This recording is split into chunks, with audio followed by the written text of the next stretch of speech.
speaking English. Okay. Okay, thank you. Thank you. Maybe I will thank the organizing committee at the end of my presentation. So, thank you. Ladies and gentlemen, that's a part of the result of our lab on the topic beneficial effects of medicinal plants in diabetes, immunological aspects. So, the outline of my presentation is composed of these points. First, I will shed a light on the burden of NCD, non-communicable disease, in the children and in the South.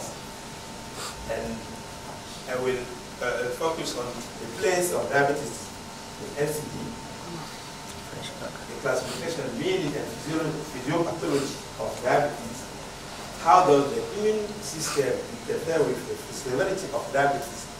And after I will finish on how do the anti-diabetic plants can regulate the immune system, and I will finish with a co-regulation.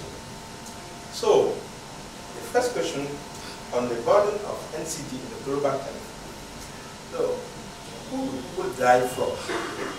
The people, if you look at this map, you find that over 74% of the global death are due to non-communicable diseases, and 14% to communicable disease, and 8% to other injuries.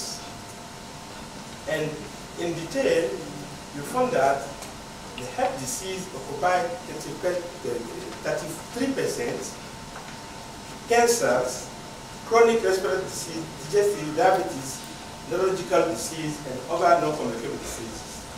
But in Africa, what we notice is that the big three pandemics in Africa, HIV, malaria, and tuberculosis, just lead to only 5% of death. But the majority of the financing is allocated to the big three pandemics in Africa. And additionally, the study or the research not focused on fundamental research, it's only on operational research. You go and count how many people suffer from HIV or malaria or tuberculosis, but not the fundamental to get the mechanistic research. No. And they throw so many money in this disease, but then led completely non-communicable diseases. And I want to share with you this correlation. You know, the burden disease, the communicable disease, and the non-communicable disease is very high in sub-Saharan countries in Africa and South Asia. Maybe communicable and non-communicable disease. And if you merge the both, non-communicable and communicable disease is also very high in sub-Saharan African countries and South Asia. And what we notice is that the high is the burden disease. Yes. Increase the voice. Okay. Thank you. Okay. We notice that the high, the income of the country is very low, and the burden disease is very high in this country. So that is a very wonderful correlation. And that is why in this country, sub-Saharan African countries and South Asia, a larger part of the population, over 80% of people rely on herbal concussion for their primary care. But so far, the scientific investigation to support the use of these plants are very, very poor in these countries. Now, what's the place of diabetes in NCD? You know, diabetes belongs to the top 10 causes of death worldwide. In the year of 2019, 2.2 million adults died from diabetes worldwide. And in Africa, especially in North Africa, the prevalence of diabetes is increased every year compared to sub-Saharan Africa. Especially in my country, Benin, you know, the prevalence of diabetes in the year 28 is 2.6, and it increased fourfold into 12% just in the year 2016. So that is very, very worried prevalence. And what is diabetes? Every people, you know what is diabetes. What happened? Although the classification criteria which allow to classify as two major types of diabetes, type 1 diabetes and type 2 diabetes, there are some intermediate forms of diabetes which cannot be classified, like tropical diabetes, also named malnutrition-related diabetes, and gestational diabetes. And what happens? Physiologically, in the morning, after fasting glycemia, after fasting overnight, you know that your glycemia is around 0.7, between 0.7 and 1.10 gram per liter. And in the morning, when you take your breakfast, your glycemia, the blood glucose, increase rapidly and decrease after 2 hours to normal level. And when you talk in the lunch, you take the lunch, as we take just now, the glycemia increase and decrease after, and the similar result is obtained after afternoon tea and the dinner. Glycemia increase and rapidly decrease after 2 hours, normally to the normal level in healthy person. But in diabetic person, what happens is that after glucose injection or food intake, the glycemia rapidly increase in type 1 diabetic patient as well as in type 2 diabetes to almost 3 grams per liter or 4 grams per liter. And this glycemia did not decrease after several hours. That is named the chronic hyperglycemia. And physiologically, what happens? You know, in healthy person, after food intake, the pancreas secretes, produce insulin, and this insulin binds to its receptor on the somatic cells in the muscular, adipose tissue, liver, and brain, and allow glucose to enter into the cells. And so the blood glycemia diminished. But in type 1 diabetes, the insulin is not produced by the pancreas because the pancreas is autoimmunity destroyed by autoreactive cells. And no insulin, so no insulin to bind its receptor on the somatic cell, and the glucose remain in the blood. And in type 2 diabetes, the insulin is produced, but this insulin cannot bind to its receptor, and the result is that glucose remains in the blood, and that is what we name hyperglycemia.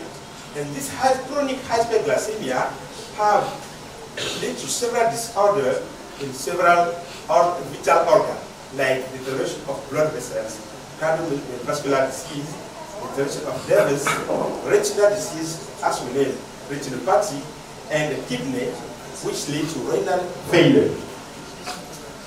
And in gestational diabetes, you know, pregnant women who develops diabetes during pregnancy, maybe during the first or the second or third trimester of the pregnancy, or women newly with type 1 or type 2 diabetes, these pregnant women are at high risk, over 62% to have macrosomic babies.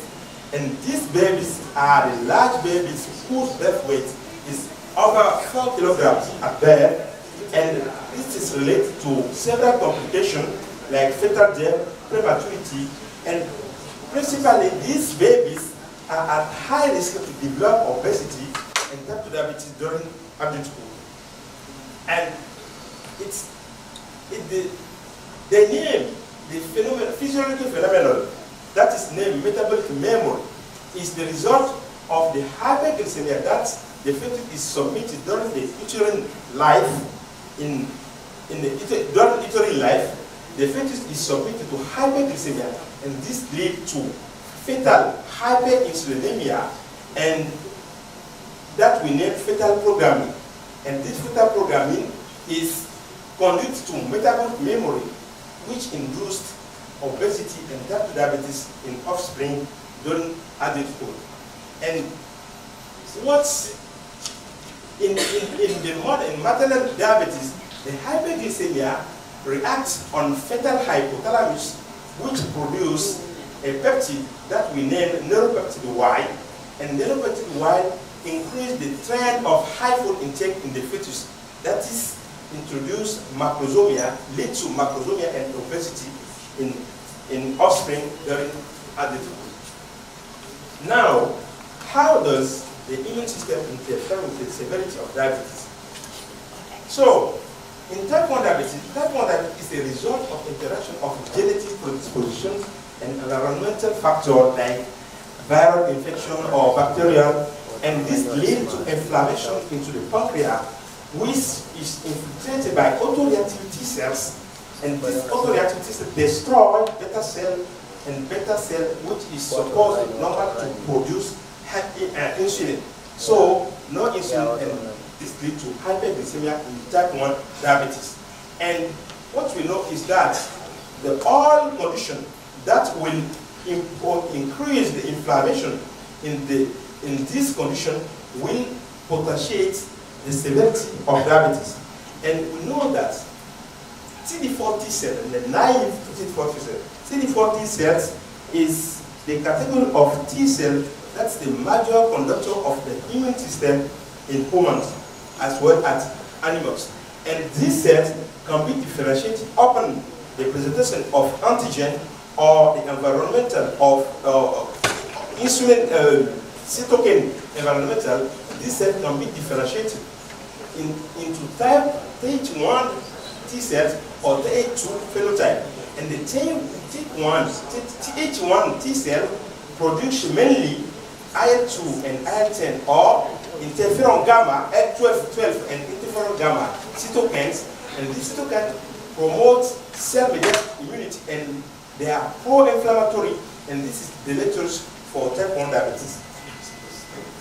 In type 2 diabetes, there is insulin resistance, which leads to chronic inflammation in the several organs like adipose tissue, pancreas, liver, and kidney.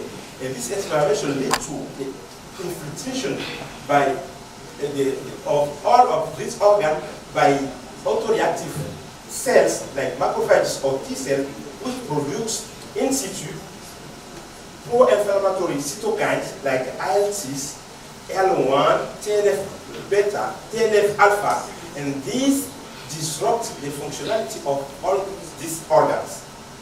So, in gestational diabetes, what happens? It is in normal pregnancy, we observe that the Th phenotype Th2 phenotype increase, whereas Th1 decrease, as well as in diabetic pregnancy.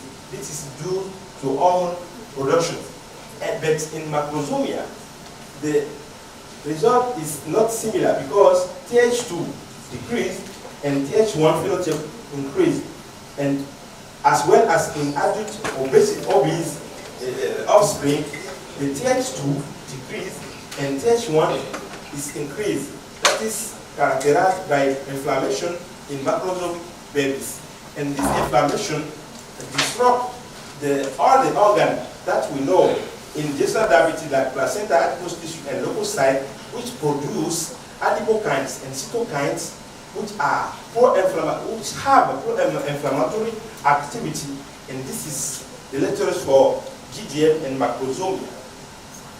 And all action that can shift the differentiation of T cells into Th2 can be beneficial for the patient with type 1 or type 2 diabetes. And we did a study in our lab, and we found that in type 1 diabetes or type 2 diabetes treated with insulin, they have TH2 phenotype which increase so that it be beneficial. And now, how could the antidiabetic plant regulate immune system in type 1 or type 2 and in JDM? There are some plants that we use in Africa that this plant, Momodica charensia or Citina terabicidica or Pecranima nitiga and Nuclear latifolia, I selected these 4 plants because we worked on these plants. These plants are empirically used in Africa and so many countries in Africa and South Asia, and they have anti-diabetic properties. So I show the picture of this plant. Maybe you can recognize the plant in your country. This is Ocyclinanthera, Nuclear latifolia, Pecranima, and Momodica charensia. We focus our attention first on Momodica charensia as this plant benefits of good attention from the investigator. Several studies have reported that Momodica charensia exhibit antidiabetic and anti-hyperglycemic activity. And there is a study from Ahmed Ehol in India who showed that Momodica charensia extract has induced regeneration of pancreatic beta cell in diabetic animals. That is very interesting. So that is why we focus our attention on this plant. But we don't know the mechanism action of these plants. Maybe immunological mechanism in the physiopathology of diabetes.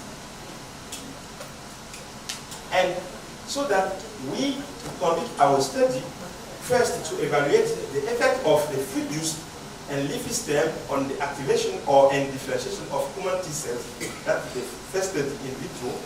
And after, in vivo, we investigate the anti-diabetic activity of Momodica charensia on immunological parameters during experimental type 1 diabetes. And we prepare 2 kinds of juice, first from the leafy stem, the leaves, as the apple juice, and from the fruits. And we use total juice, or we filter the juice before use. So what we observe, we first perform a T cell proliferation upon the juice, and we add maybe total juice or filtered juice on the cell proliferation.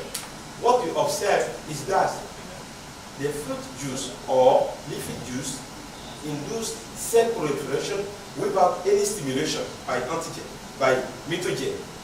And when we activate T cells with mitogen, the results are sent because juice induces the proliferation of T cells. But when we filter the juice before use, we observe that the juice inhibits cell proliferation. That is wonderful result that we observe. Maybe from the juice from fruit or from leafy stem, we observe that the juice inhibits cell proliferation. So we are interested by the level, the production of cytokines in vitro, and what we observe that the total fruit juice, maybe from fruit or leafy stem, they induce the production of interleukin-2 without mitogen. But when we activate the cell with mitogen, like PHR, this result are same because it induces the increased production of IL-2. But the filtered juice from fruit or from leafy did not induce the increased production of IL-2. Same result was observed for interferon gamma, increased production of interferon gamma, but the fruit juice induced the decreased production of interferon gamma, especially from fruit juice. We evaluate also, we measure the concentration in the supernatant of IL-4, and we remark that the fruit juice did not change the secretion of IL-4, but the leafy stem juice did not change also the secretion of IL-4. IL-10 also, the fruit juice increase IL-10 production and leafy stem decrease the production of IL-10. This observation appears to be normal because the IL-10 possess regulatory and anti-inflammatory properties. So we conclude that in vitro, Mimosa cerevisiae fruit juice, when the juice is filtered, this induced the differentiation of THCL into TH2 phenotype that is protective, made protective in the treatment of type 1 diabetes. And we use to screen the fruit juice, and we found that when the juice are very, very rich of tannin and flavonoid and coumarin and steroid also, but the filtered juice, the filtration removed from the juice the saponosine composite. So the filtration removed from the juice the saponosine component. So the partial conclusion is that Mimosa cerevisiae lists the following activity. Total fruit juice reveal an immunoproliferative capacity and TH2 phenotype of activated lymphocyte. On the other hand, the saponosine-free filtered fruit juice show an immunosuppressive activity that still exhibit the capacity for induction of TH2 cytokines. This may be helped to inhibit the deleterious effects of autoreactive cells on pancreatic beta cell and protect against type 1 diabetes. And we perform also in vivo study. In vivo, we treat diabetic animal, so we induce diabetes with streptozotocin injection by 5 low doses, and we treat animal after the diabetic injection with fruit juice. And what we found is that on glycemia, we found that the fruit juice decreased the glycemia, the fasting glycemia of diabetic animals. And we perform also, we measure the production of cytokines in vivo, and we found that in diabetic untreated diabetic animals, there is increase of IL-2 and interferon gamma. This means TH1 cytokines, but the juice in animal treated with fruit juice and filtered fruit juice, we remark that the differentiation is shifted toward TH2 phenotype. So that confirms the result that we observe in vitro. So we also perform a study on the 3 plant nuclear latifolia, oxygenantera, and Bicralima nitida. So we examine the effect of the juice from this plant in diabetic pregnancy. I show here the part of the plant that we use to prepare the juice. First, we prepare the extract with 5 solvents: ethanol, ethyl ester, ethyl acetal methanol, and aqueous. And with that we obtain 20 extracts. So as we cannot investigate 20 extracts, we use to perform first the antioxidant activity of each juice, and this allows to select only 5 juice among the 20 extracts that we prepare. And we perform the effect of this extract, the 5 extracts, on T-cell proliferation. What we observe is that the 5 juice induce or inhibit the cell proliferation, so that they have immunosuppressive action. And after we use this extract, the 5 extract, to treat diabetic pregnant animal. And we found that we measure the glycemia at day 12, day 16, and day 20. And you know, day 16 is 1 week after the diabetic induction. So we found that in diabetic animal that the glycemia increased significantly after animal were treated by a plant extract. And the same result was observed after on day 21. So what's the conclusion from this study? Medicinal exerts anti-hyperglycemic effect in type 1 diabetes and modulates the immune system by shifting T-cell differentiation toward anti-inflammatory Th2 profile in vivo and in vitro. Medicinal exerts could be used in the treatment of both types of diabetes. And also, we found that the treatment, the specific extract that we prepare from the treatment, oxytocin therapy, plenary, and nuclear, show anti-hyperglycemic effect in diabetic pregnancy.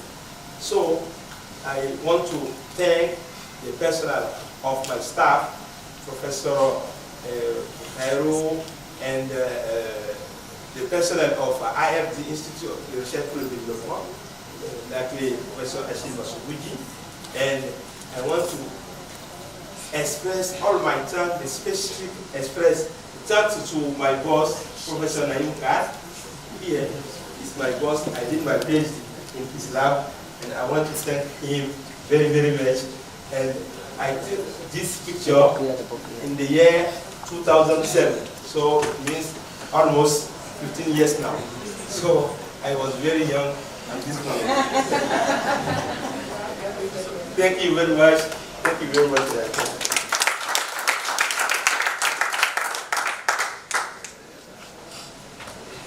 The role of Sorry, I cannot understand.